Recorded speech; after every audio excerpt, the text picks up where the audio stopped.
खबर उजागर में आप सबका एक बार फिर से मैं मनीष सिंह बहुत बहुत स्वागत करता हूं।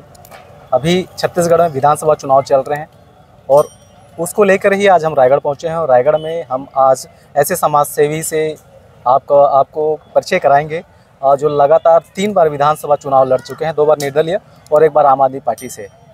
तो चलिए आपको बात कराते हैं समाज सेवी राजेश त्रिपाठी जी से।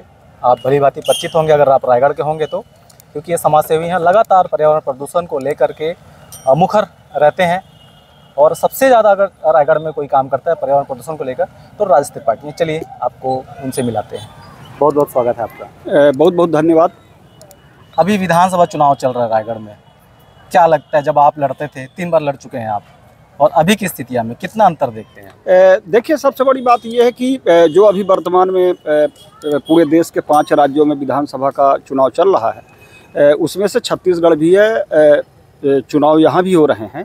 परंतु इस बार ये देखा गया है कि अभी तक जितना चुनाव प्रक्रिया अलग अलग पार्टियों ने, अलग अलग उम्मीदवारों ने की है, तो रायगढ़ जिले के जो महत्वपूर्ण मुद्दे हैं, चाहे वो दुर्घटना का मुद्दा हो, सड़क का मुद्दा हो, पर्यावरण प्रदूषण का मुद्दा हो, आदिवासी क्षेत्र के जो विधानसभा क्षेत्र है वहाँ जैसे कोल माइंस हैं, खनन से जो लोग विस्थापित हो रहे हैं, प्रभावित हो रहे हैं, उनके मुद्दे हों, इस तरीके के मुद्दे पर अभी तक कोई राजनीतिक दल अभी तक बात नहीं किया।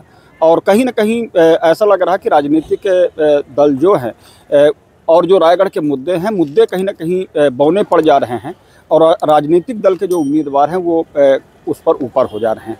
तो सबसे बड़ी बात यह है कि रायगढ़ में जिस तरीके से मुद्दों पर बहस होनी चाहिए, क्योंकि अगर पूरे छत्तीसगढ़ के अंदर देखे जाए तो रायगढ़ जिले में दुर्घटनाओं में सबसे ज़्यादा मौत होती है। सबसे बड़ी बदहाली सड़कों की है। सिंचाई के लिए जो केलो डैम बना, आज तक किसानों के खेतों तक पानी नहीं पहुंच पाया। प्रदूषण की अगर बात करें तो कोरबा के बाद पूरे देश में अगर देखा जाए तो रायगढ़ सबसे ज़्यादा प्रदूषित जिला है, जहाँ PM10 और PM2.5 की मात्रा काफ़ी ज़्यादा है, जिससे यहाँ टीबी है, दमा है, इस्नोफीलिया है, कैंसर है। इस तरीके की बात, इन मुद्दों की बात नहीं हो रही। दूसरी तरफ अगर देखें कि शिक्षा और स्वास्थ्य, स्कूलें हैं, स्कूल में पर्याप्त शिक्षक नहीं है, जो प्रयोगशालाएँ होनी चाहिए, जो बच्चों के लिए जो एक बेहतर व्यवस्था होनी चाहिए। अभी चुनाव के दौरान मैंने काफ़ी गाँव का जब भ्रमण किया तो देखा कि जैसे कुछ स्कूलों में अभी भी जो एक बेहतर शौचालय होना चाहिए बच्चे बच्चियों के लिए, वो भी उपलब्ध नहीं है और बच्चियां जो हैं वो जंगलों की तरफ जाती हैं। जो स्थानीय मुद्दे हैं इस विधानसभा से वो गायब हैं और जो मूलभूत जो सुविधाएं मिलनी चाहिए जनता को वो तक नहीं मिल पा रहा है। और निश्चित तौर पर अगर ये देखा जाए कि सबसे बड़ी बात है कि कोरोना के बाद जो बेरोजगारी की स्थिति पैदा हुई है और जिस तरीके से रायगढ़ जिला एक औद्योगिक क्षेत्र का जिला है, तो सबसे बड़ा मुद्दा अगर यहाँ देखा जाए तो करीब 1,88,000 बेरोजगारों का रजिस्ट्रेशन जो है वो रोजगार कार्यालय में है। इसके बावजूद भी उनका आज तक स्थानीय उद्योगों में स्थानीय लोगों को रोजगार नहीं मिल पा रहा। तो एक बेरोजगारी का मुद्दा है, शिक्षा का मुद्दा है, सड़क का मुद्दा है, दुर्घटना में मौत का मुद्दा है। इसके बाद अगर देखें तो यहाँ करीब 10 से 12 कोयला खदानें संचालित हैं, जहाँ काफ़ी लोग विस्थापित तो हुए और केवल उनका घर भर बचा वहाँ। तो उनके जो पुनर्वास की बात है, जो उनके रोजगार की बात है, तो इन मुद्दों पर सभी राजनीतिक दल, सभी उम्मीदवार चुप हैं। और बात जो होती है वो एक भारतीय जनता पार्टी के शीर्ष नेता पर मोदी जी और छत्तीसगढ़ में अगर बात करें तो भूपेश बघेल जी, 2 लोगों के बीच में बेहतर कौन है और कमी किसमें है, इन मुद्दों पर दोनों पार्टियां जो राष्ट्रीय पार्टियां ये घूम रही हैं। कल अमित शाह रायगढ़ आए थे जी और 20 शहर से निकले हैं जी। तो बहुत लोगों को इस बात की शिकायत भी थी कि ट्रैफिक जाम, एक तो सड़कें आप जानते हैं रायगढ़ की कि कितनी सकरी है और जो कुछ हैं वो टूटी फूटी हैं। देखिए, रायगढ़ जिले का सबसे बड़ा दुर्भाग्य ये है कि जो हमारे जिले के अंदर इंफ्रास्ट्रक्चर है, चाहे वो सड़क का हो, चाहे पेयजल का हो, चाहे व्यवस्थाओं का इंफ्रास्ट्रक्चर आप देख लीजिए, आज के करीब 40 साल पुराना है। और जिस तरीके से औद्योगिकरण हुआ, जिससे सड़कों में भारी वाहनों का जो संचालन हुआ है, उसकी वजह से दुर्घटनाएं जो है वो काफ़ी ज़्यादा बढ़ी हैं। और लगभग रायगढ़ ज़िले में अगर देखें तो औसतन 73 मौतें रायगढ़ ज़िले में दुर्घटना से हर महीने होती हैं। और ये कहीं ना कहीं मुझे लगता है कि राष्ट्रीय अगर औसत आंकड़ा निकाला जाए तो रायगढ़ ज़िला उसमें भी पहले नंबर पर होगा। दूसरी बात यह है कि जिस तरीके से जैसे केलो डैम आज के 15-20 साल पहले बना और उस समय पर बीजेपी सरकार थी और 15 साल सत्ता में रही। डैम तो बना, पर जिस उम्मीद के साथ, जिस आश्वासन के साथ उस डैम को बनाया गया था कि लगभग 80,000 हेक्टेयर ज़मीन दो फसली हो जाएगी, किसानों को उससे भरपूर पानी मिलेगा, तो जब वो परियोजना बनी थी वो 350 करोड़ की थी और अब तक लगभग उसमें 1600 करोड़ रुपए खर्च हो चुके, परंतु अभी तक एक बूंद भी किसानों को पानी उसका उपलब्ध नहीं हो पाया। और तो ये कहीं ना कहीं ये मुद्दा जो है ये भी गायब है। हाँ, तो ये भी मुद्दे पर कांग्रेस और बीजेपी शायद इसलिए नहीं बोल पा रही हैं कि किसान को, दोनों पार्टियों का सरकार को देखा है नज़दीक से कि 2018 के पहले तक बीजेपी सत्ता में थी, तब पानी नहीं पहुंच पाया। और जहां तक देखा गया कि 2018 से लेकर अब तक जो कांग्रेस की सरकार रही उसने भी नहर के मुद्दों पर गंभीरता से नहीं लिया और उसका परिणाम ये हुआ कि रायगढ़ ज़िले के किसानों को जो है वो कृषि के लिए पानी उपलब्ध नहीं हो पा रहा है। और इसके पीछे बात ये भी लग रही कि जो औद्योगिकरण हुआ है तो केलो डैम से आज भी पर्याप्त मात्रा में उद्योग जो है वो पानी ले रहे हैं।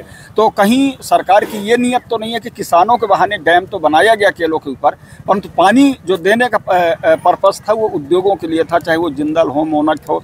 नहर की डिजाइन भी अगर आप देखेंगे तो उस तरीके से उस डिजाइन को किया गया है। नेत्रांगर में जो किसान है वो उद्योगों के इसलिए कर रहे थे कि हमको पानी, नहर बनाओ लेकिन हमको पानी चाहिए जी।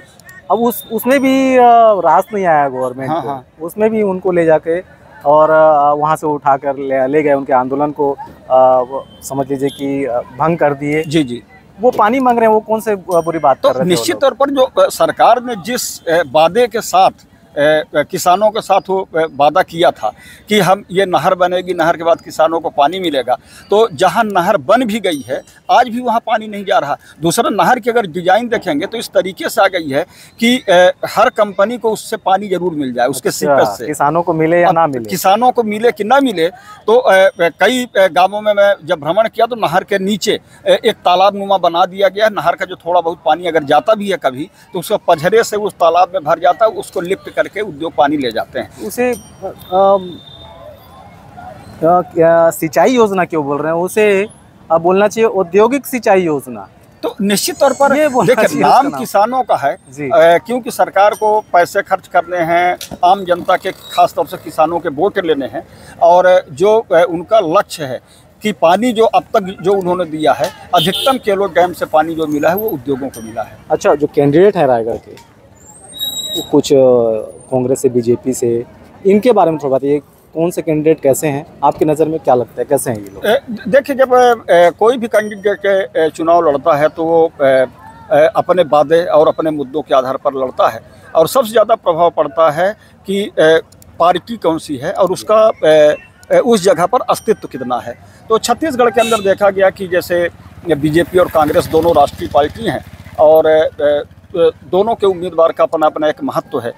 जैसे यहाँ से जो प्रकाश नायक है कांग्रेस से, उनके पिताजी यहाँ जल संसाधन मंत्री भी रहे हैं और कई बार के विधायक भी रहे हैं।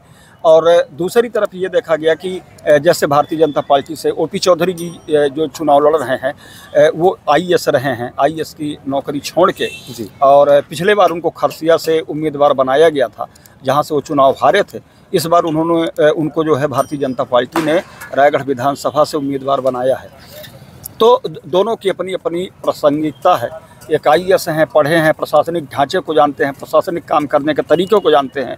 और दूसरे जो प्रकाश नायक हैं उनके जो ख़ानदानी राजनीति रही है तो राजनीति के एक लंबे अरसे तक होने के कारण एक ज़मीनी स्तर पर उनकी भी एक पकड़ है।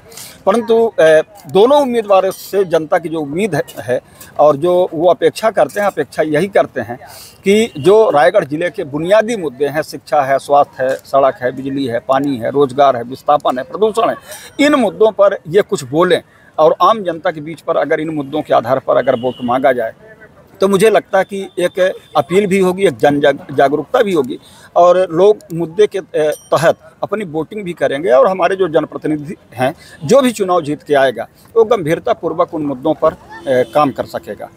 जी बिल्कुल, आपका बहुत बहुत धन्यवाद। जी, आप सभी को भी धन्यवाद। ये थे हमारे साथ समाजसेवी राजेश त्रिपाठी जी, जिन्होंने बताया कि इस विधानसभा चुनाव में जो स्थानीय मुद्दे हैं वो कहीं ना कहीं गायब दिखाई दे रहे हैं। अगर जो स्थानीय मुद्दे हैं ये प्रमुखता से इस चुनाव में होने चाहिए। जो रायगढ़ की जो समस्याएं हैं, पर्यावरण प्रदूषण, सड़कें, सिंचाई, ये इस और किसी भी तरह का कोई ध्यान नहीं दिया जा रहा है और जो वादे हैं उसमें से ये सारे जो स्थानीय मुद्दे हैं वो गायब है। आप जुड़े रहें हमसे, देखते रहें खबर उजागर। नमस्कार।